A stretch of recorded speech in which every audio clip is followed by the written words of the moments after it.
Good morning, it's the 6th of May 2017 and I'd like to start by thanking Listers in Droitwich Car Martin for lending me this car to trial for 24 hours. We're looking at making a change to one of the family cars, and the new Discovery HSE Luxury is up for consideration. Excuse the BMW car seats there, they're out of my car, and we took the kids out last night to see what they thought of it, and sure you'll appreciate, judging by the back of those headrests, my 4-year-old and 7-year-old thought this car was absolutely fantastic. My wife and myself didn't think it was so great when they got the headphones on and were screaming Ed Sheeran at the top of their voices, but there you go. There's a lot to like about this car. The interesting thing about this car is normally when I see a Discovery motoring down the road, I don't normally tend to sort of think Range Rover, but this does drive like a Range Rover. And the other really interesting thing about this car is that if you're going to finance your next Land Rover, and it's either a Discovery or a Range Rover Sport, it's going to cost you more on the monthly payments for this Discovery than it is for the Range Rover Sport, because the residuals on this car, which is a new car, have been set quite low. This car is around about £68,000. It's got a few extras on it. There's a lot that comes as standard. I'm really keen on the front, and like a lot of you, the back I'm unsure about, but I have to say that the more time you spend with the car, the more it does grow on you. This car is really functional. A guy I work with has got the previous version, and over the Sport this is the car that he chooses because he's got a caravan, he's got 3 kids, he's got 2 dogs, and he says that he would always choose this over a Range Rover Sport, even though to a lot of people the Range Rover Sport kind of sends a different message. Let's have a look in the boot. There's some really nice functionality on this car. I've got the old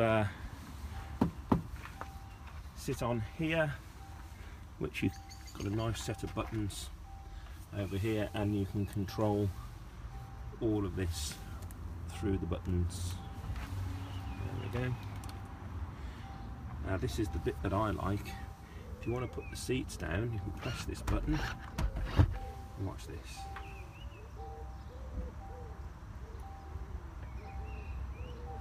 Likewise with the seat on the right hand side. Look at that, isn't that absolutely fantastic? We've currently got the new XC90 in the family. This is the car that we're looking at possibly replacing it with, and it does all this, but it doesn't do it quite like that. It's all manual, so we can bring these seats back up.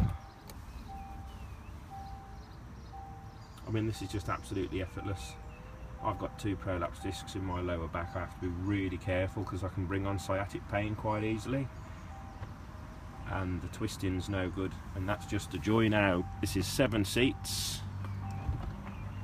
If I pull the 7 seats up, you can see the front move forward slightly, and there you go. Let's have a look at this from the other side. Look at that. These headrests back up from the, look at that. If you want to get into the back seat, you press this button again. It's electric. Seat comes forward, and then you manually push it, and there is plenty of room there to get in that back seat. In order to have plenty of room to get in that back seat, if the front driver's seat or front passenger seat is too far back, that will move forward as well when you are putting someone into the back, and you do have to be careful because it doesn't make any allowances for whether or not there's someone sitting in the seat. You know, I like to have my little constructive criticisms. I'm not moaning, I'm just talking about how the car suits me.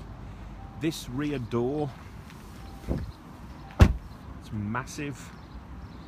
To get into this door,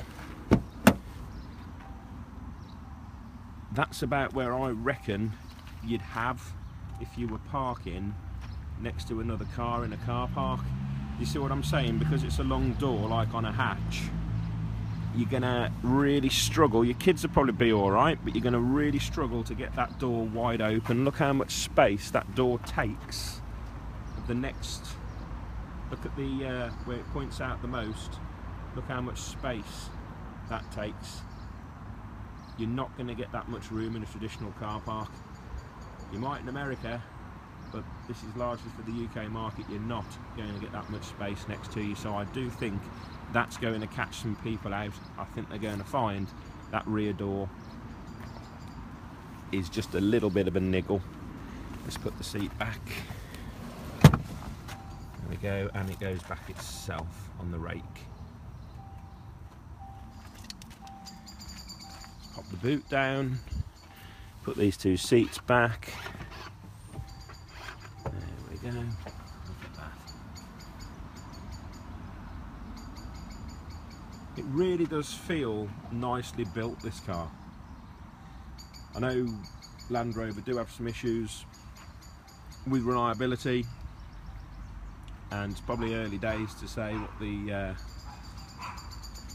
the quirks are with this. But the one thing I will say is the guy I work with who's got a Discovery, any issues he has had, and they've only been minor niggles, the way the garage treat him, the way they pick the car up, the way they deal with it, it's a real premium service. Let's pop this back up. Okay. Let's have another little look at that boot. The rear of the car. It's a bit like a Range Rover Sport that's just had that great big arse end put onto it.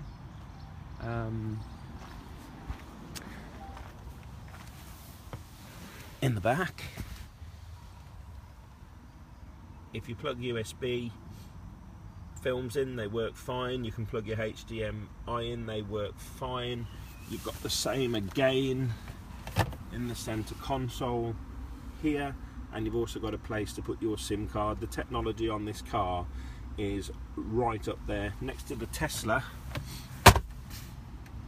The technology is some of the best that I have seen in a car from one of the normal everyday sort of been around for years manufacturers. Let's start the car. This is the 3 litre. I have driven the 2 litre briefly, and I have to say it has got plenty about it. Analog dials. Was I disappointed when I first sat in the car and saw analog dials? Yes, I was, but I quite like analog dials. I think it's just what you get used to, isn't it? And I quite like the analog, so that isn't a problem for me.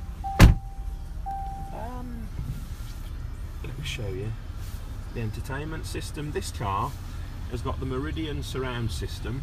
They break the treble, the bass and the subwoofer down individually. I have never been in a car where the stereo is too loud for me if you turn it right up. The stereo in this car is too loud for me if you turn it right up. Isn't that a beautiful interface? I'm blown away by this interface. It's not without its faults, it does have its moments. The navigation, it gives you little prompts in the centre, but for example, you'll get at an island a circle with 3 arrows on it and the number 3 or the number 2 in the middle, more so than a diagram of where you're actually going. And on most cars with digital displays now that give you sat-nav information, you actually get, you know, a zoomed in view of what's on the screen, so on the main screen. So I just found that a little bit archaic.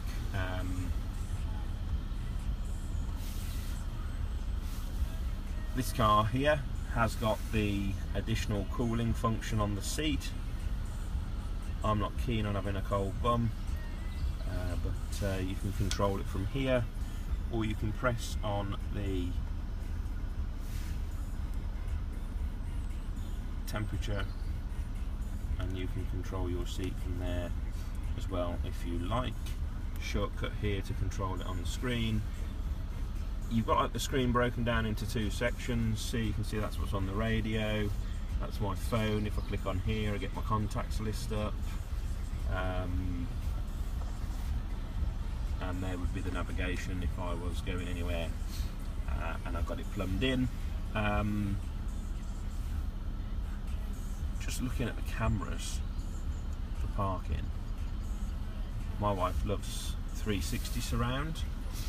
I'll just go and shut the rear doors to show you this 360 surround.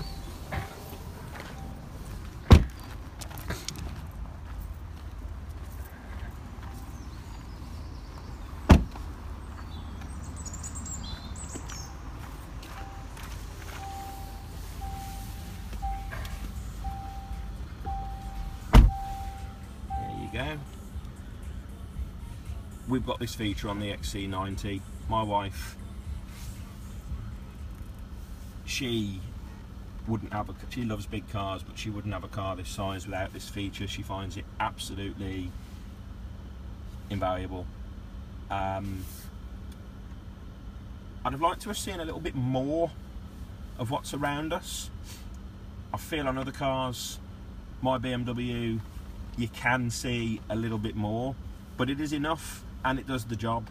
And you can break the cameras down individually as well, which is really useful. If we go back to the home screen, if we click the arrow here, this is where you control your rear media, and it nicely splits the screens into two, left screen, right screen. You can select the source, so you could have the radio playing on the left screen in the back. You could be getting information from the, you could be getting music. It doesn't appear to be video from the iPhone, but you can be getting music over Bluetooth. And there's a media library where you can store stuff and go online as well, which it's attempting to do. Go back to home, got your data on how you're driving. This car, I took it down to Gloucester yesterday from Droitwich, then I took it back home, Kidderminster way. This car at 70, creeping up around the 75, 77 mark. Was doing 32, 33 to the gallon. That is better than the XC90. Keep referring to this XC90 because that's the other car that I've got the most knowledge of in this category. Your in control apps here. I haven't got anything in there. Outside temperature, if you want, that allows you to set the sync. I think it's always nice to have these syncing on the BMW 3 Series. These do not sync, you have to change them manually, and that can be really frustrating. Guy at work, our sales director, used to have a 320 DM Sport, and the one thing it didn't do was it didn't sync the zoned temperatures, which used to drive him crazy. It's a bit of an OCD thing, but I bet you there's lots of you out there that feel the same. So you can do that on this car. Got a web browser, your cameras again, valet mode. Valet mode is nice. It's becoming quite a feature on most cars now. Lots of manufacturers are doing it, where you can you put the valet code in. I don't know exactly what it does on this car, but it, on the Tesla, it locked the glove box. And it restricted the car to doing 50 miles an hour, which was absolutely fantastic because it's a powerful car, and you don't want everybody thrashing it around when you take it into the dealers. Incidentally, the Tesla loan cars, going completely off the subject, are restricted to 80 miles an hour. So any Tesla-owned demo car will not go above 80. So I'm sure there's a couple of guys at Tesla, if you didn't put your motor into valet, they'd naturally want to give it a little bit more of a going over. Your contacts, voice control, ambient lighting. I always tend to go towards wanting ambient lighting on a car, but then after a couple of weeks you don't really use these features, and I think that's a really important thing to try and get across when you're buying a vehicle like this. Do you really need these features? How often will you use them? The kids' TVs in the back of this car, yes, they're fantastic. Personally, if I buy this car, the kids will not have those unless we are going on long journeys. I don't think that my kids have got the ability to be bored and to actually get on with it. It always has to be an iPhone, it has to be an Android device, it has to be something. So we wouldn't be using the features of those TVs, but they do come in standard with the HSE Luxury, and from time to time they would be a blessing, especially when we're towing the caravan and we're off on a long journey. Just trying to think what else I can show you here. What I do like about this is if you're in, say you're in the sat-nav, if you press the settings button, it brings you up the options to go all settings, or the settings for the bit that you're in. I like that because it stands to reason, doesn't it, that if you are in the nav and you go to settings, it's the nav settings that you'd like to see, and there's lots of things that you can do here. And yes, you can mute the sound if you want to, which is what I normally do when I'm driving, because I don't like my music to be interfered with. There's a nifty little section here on the heating controls where you can, come on, a little bit of help there, where you can store stuff, and you've got space for a DVD in there, which I'm led to believe you can push through to the back seats. Another nice feature in this car, which I came upon yesterday, is where you put your drinks here. You can open that, and it was a secret cubby hole, but obviously it isn't anymore. But I reckon there'll be a lot of people that don't watch this video that potentially might break into one of these cars, and if you pop something in there, the chances are that they would overlook it, because it just does not look like there's anything beneath it. Oh, I like this. This is the centre armrest. You don't really need these additional rests, to be fair. That's the maximum height they come up. If you look at it, it is only just above the armrest, and it is only this bit here. So there's that much armrest to play with if you want to use the independent, but I would always use the main centre console. The main centre console has got this nice area for storing your phone. You can pop your phone, let's get my phone case, you can pop your phone in there, and underneath here there are two buttons, and if you press this button on the right, it keeps your gear inside there and lifts it with it. If you click this button on the left, you can see what's inside, and yes, it does rattle around a bit.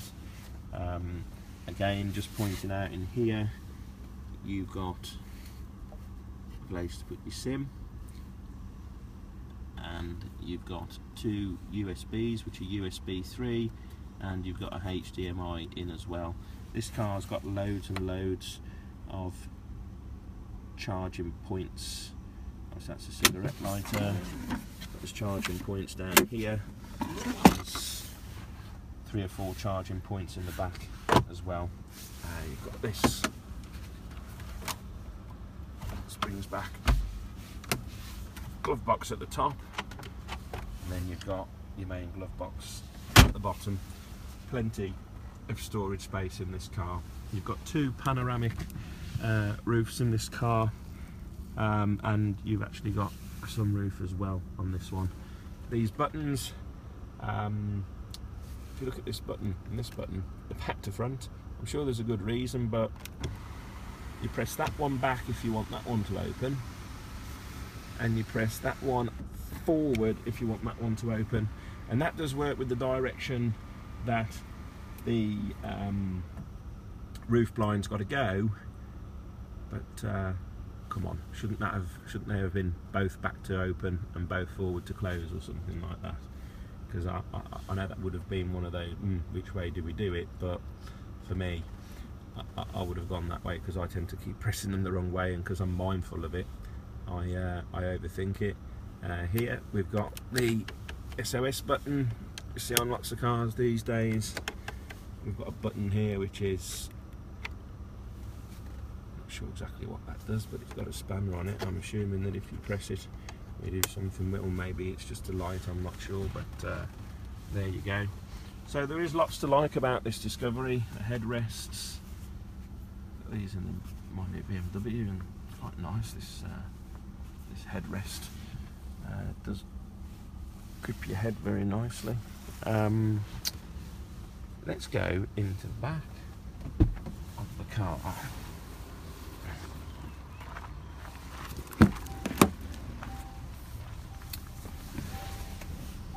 this is the screen that you get on the rear entertainment, so the kids can control the heated seats in the back, the temperature can be controlled down here or up here.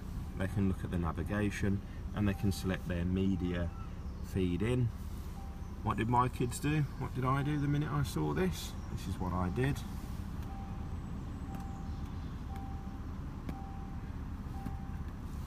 Oh dear, Land Rover, that's just not smooth, is it, in this day and age? So what we've got is we've got this remote. On this remote we can control the left screen by pressing that button and the right screen by pressing that button. So if we go to the right screen, and now you can see, oops, there we go, it's on now.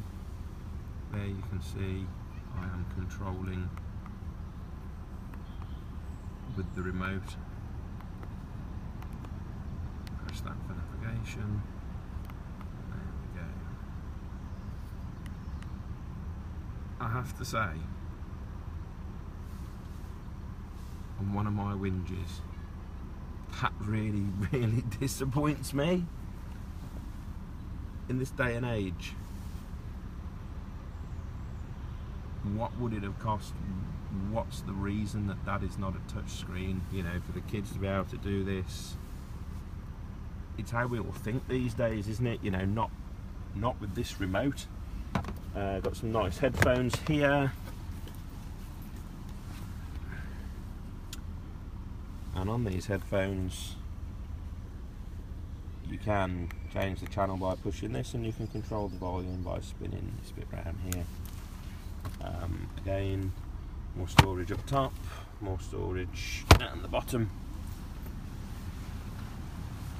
All in all,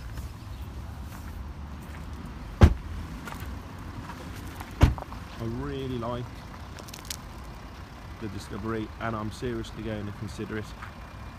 The 2 litre was fantastic, it had got enough, but the 3 litres enjoyable, and I think for us with towing that caravan, the 3 litre is probably what we're going to be looking at.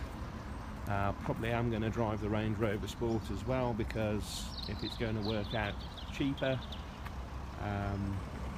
then so be it. The Range Rover Sport has now been updated with the same infotainment system as this Discovery. You can put the SIM in it, it's got exactly the same nav, it's got the same screen, it all works exactly the same. My contact at the dealer does think that the Range Rover Sport is going to have a fairly sharp facelift in 2018, which just kind of put me off, because if we have this car we're probably going to keep it 3 or 4 years, and it is nice to have the current model and not the one that just looks a little bit saggy in the face. So there you go, there's the Discovery, there's my take on it. This is a really bitty video. I've got to get the car back, then I've got to go and get my hair cut, loads of stuff to do today, party this evening. So there you go guys, I hope that's given you an insight. I'm sorry that it's not a particularly polished video. If you've got any questions, anything you want to ask me, I can answer it, but this is not something that I own. This is something that has very kindly been lent to me. Take care, and I'll do another review soon.